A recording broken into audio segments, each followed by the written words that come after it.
Okay, so the activity that we did yesterday, and I showed you all of those various parties up here, what did we realize?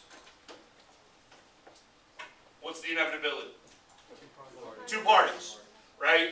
And what did we realize about those two parties? What could we say about the supporters of those two parties? They're not very enamored about like him versus English. A lot of them just kind of went that way, right? Not thrilled about their decision. Okay, just like some of you, as you were looking at those various food items, are like, all right, fine, right? Ashton here is willing to choke down a soda just so she can get some mac and cheese. All right? So what we're going to talk about today, and what we started in on, and we'll cover again tomorrow, we're going to continue our little topic here about political parties. Okay? The wrong way. So today we're going to start talking about party reform. All right? And again, some of this is sort of historical information that I'm going to blow through relatively quickly. We know that political parties, there was some instances of corruption in the past. We remember the political machine and Boss Tweed and all that good stuff from APUSH, right? No? Maybe? Who knows? Okay. Here's what you need to realize, all right, is when our politics become corrupt at the end of the 19th century, we realize that we have to create some sort of change, all right? Out of this change, we get primary elections, we get civil service reform, we get 17th Amendment, we get all kinds of things that try to put the power back to the individuals, to the people, to the citizens, rather than sort of corrupt organizations or policies or whatnot.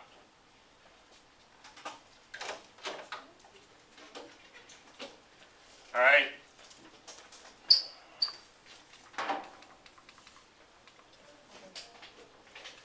And now, over time, because of all of this, our political parties have been weakened.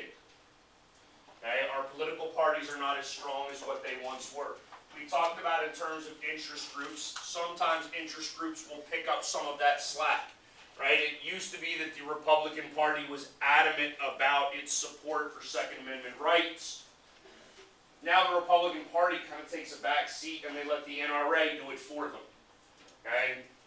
And additionally, you have people that may not join the Republican Party or wouldn't give money to the Republican Party, but they would give money to the NRA because they might not believe in all of those individual planks of the Republican Party, but they believe in gun rights. They believe in their right to keep and bear arms, so they're going to give money to the individual interest group. Right? Media weakens the political parties as well. It used to be that you really voted for a party ideology. Right? In fact, parties created their platforms. Their platforms were public information, public knowledge. People knew what they were, and people voted based on the platform. They didn't care so much about the individual. Right? Is that true today? Absolutely not. Does anybody know where the platform is created? When the platform is created?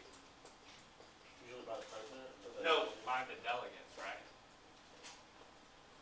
Or at the convention. That's the key. It's done at the convention. Not all the delegates to the convention really get a say.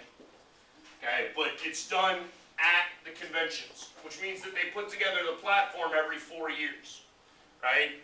Are you aware of the current Republican platform? Probably not. You might know individual planks of it, but my guess is you don't know the platform as a whole.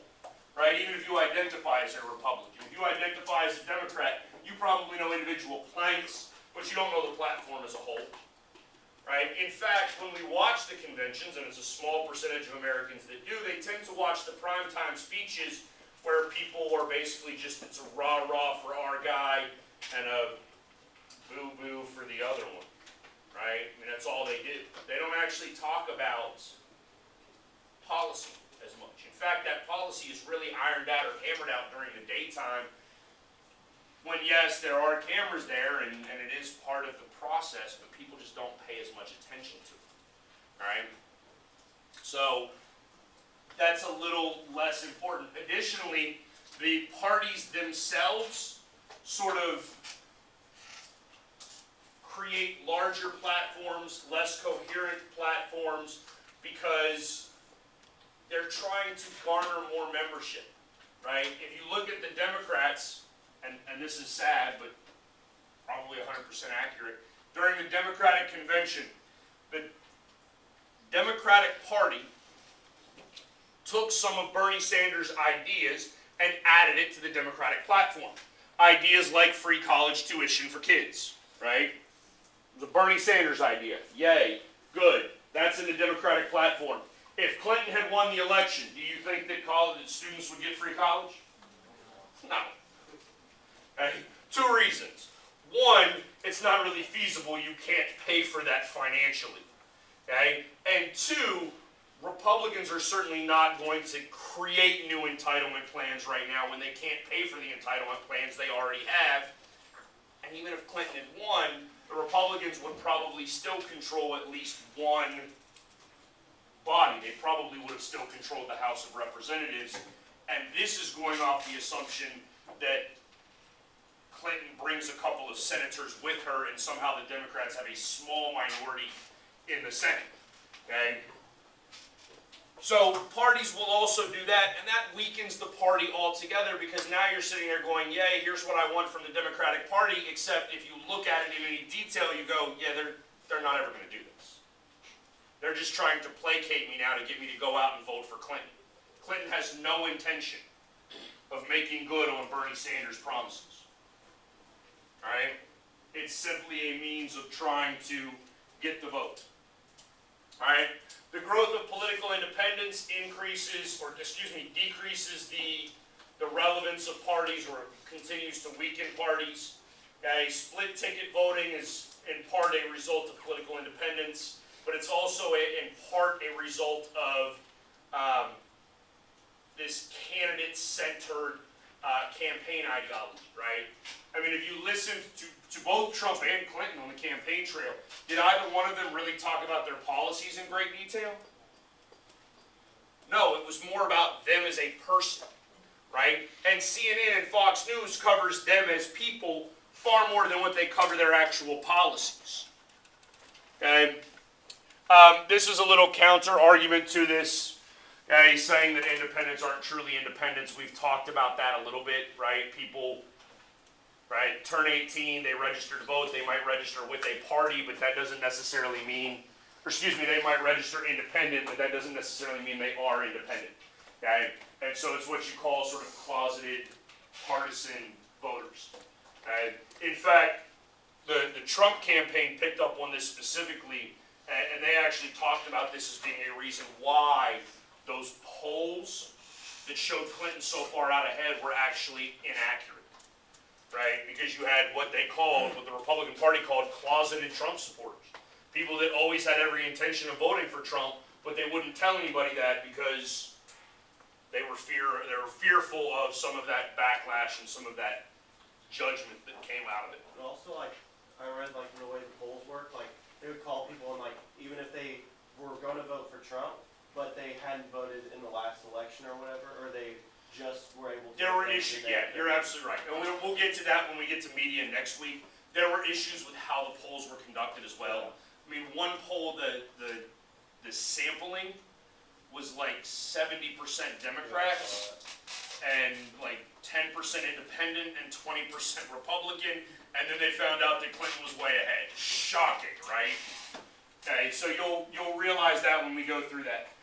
We're going to go through some of these reforms. We'll look at the Democratic Party because the Democratic Party's been a little more, reactive, maybe, in terms of trying to create some sort of change to reorganize or restructure their party in what they're doing. Because in '68, they lose an election. '68. Hopefully your A-push teacher taught you last year, 1968 is probably, or arguably, the most important individual year in the history of the United States, right? So 68 sees massive increases in casualties in Vietnam. It's really the peak of the Vietnam War, right? You have the assassination of Martin Luther King Jr. and Bobby Kennedy. Right? You have the protests, which ultimately become riots outside of the Democratic National Convention in Chicago.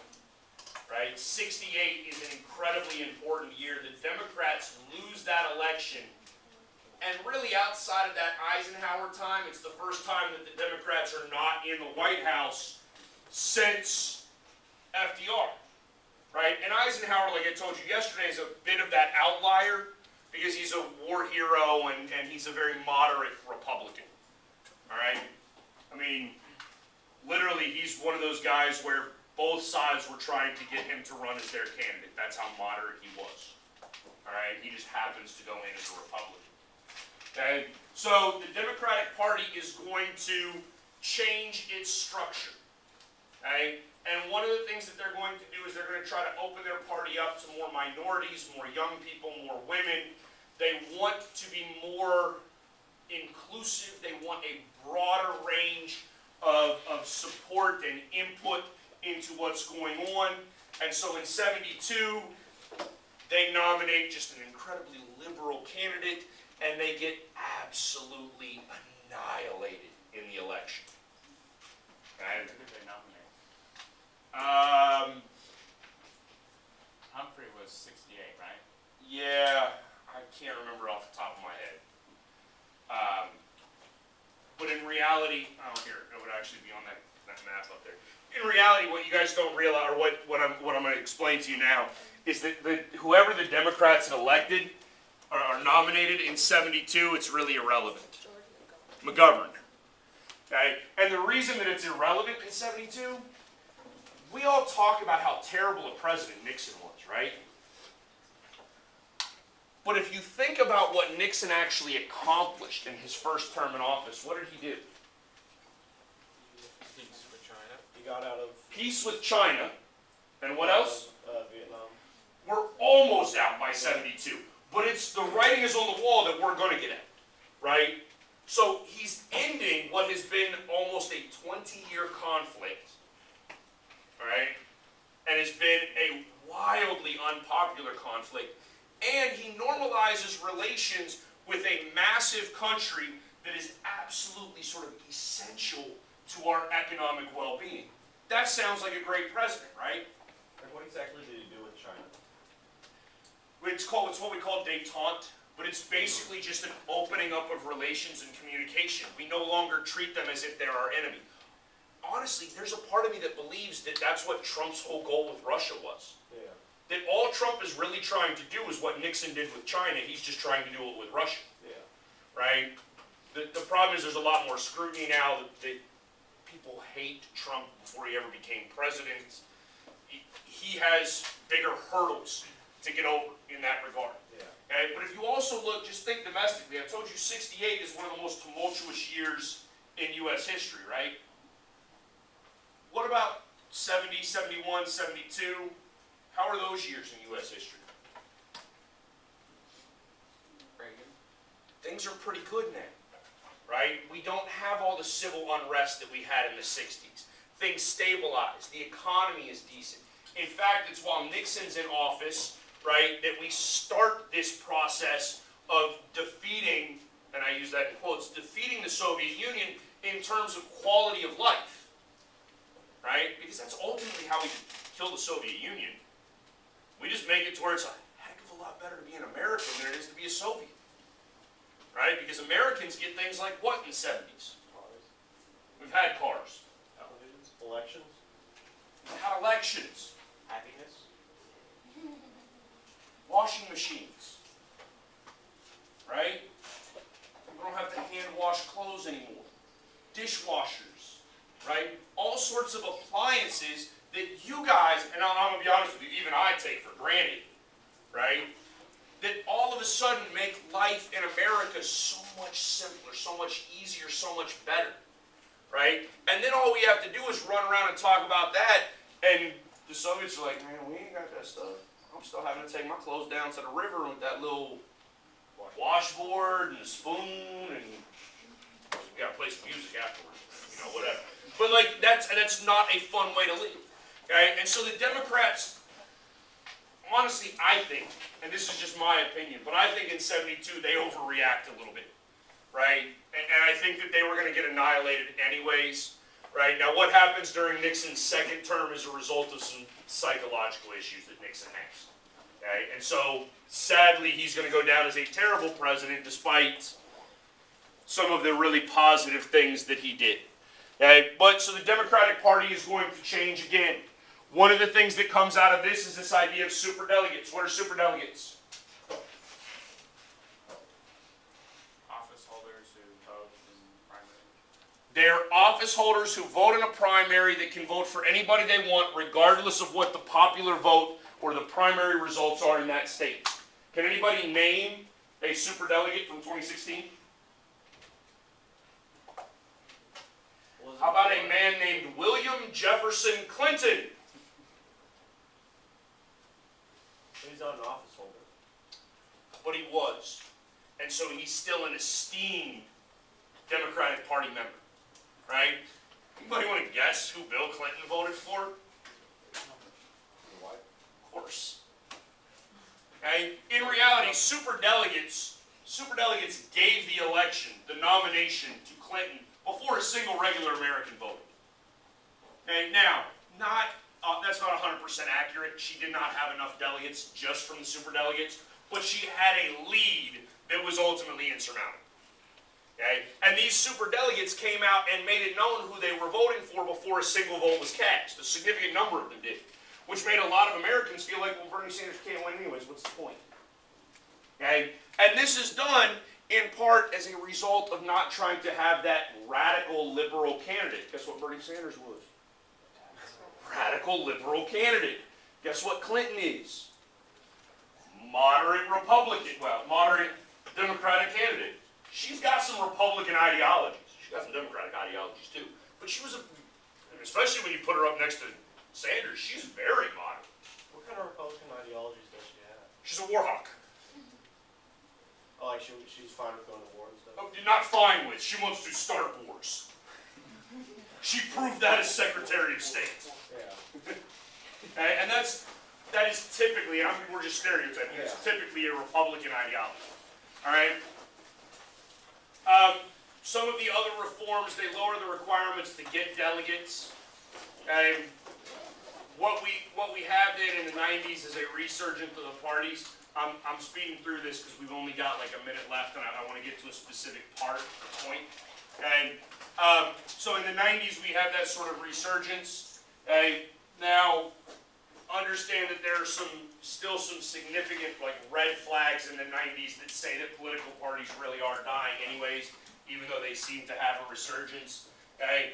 Part of that is that their positions are not always meaningful. They take positions that they don't necessarily care about. I told you that with like Clinton and the free college, right?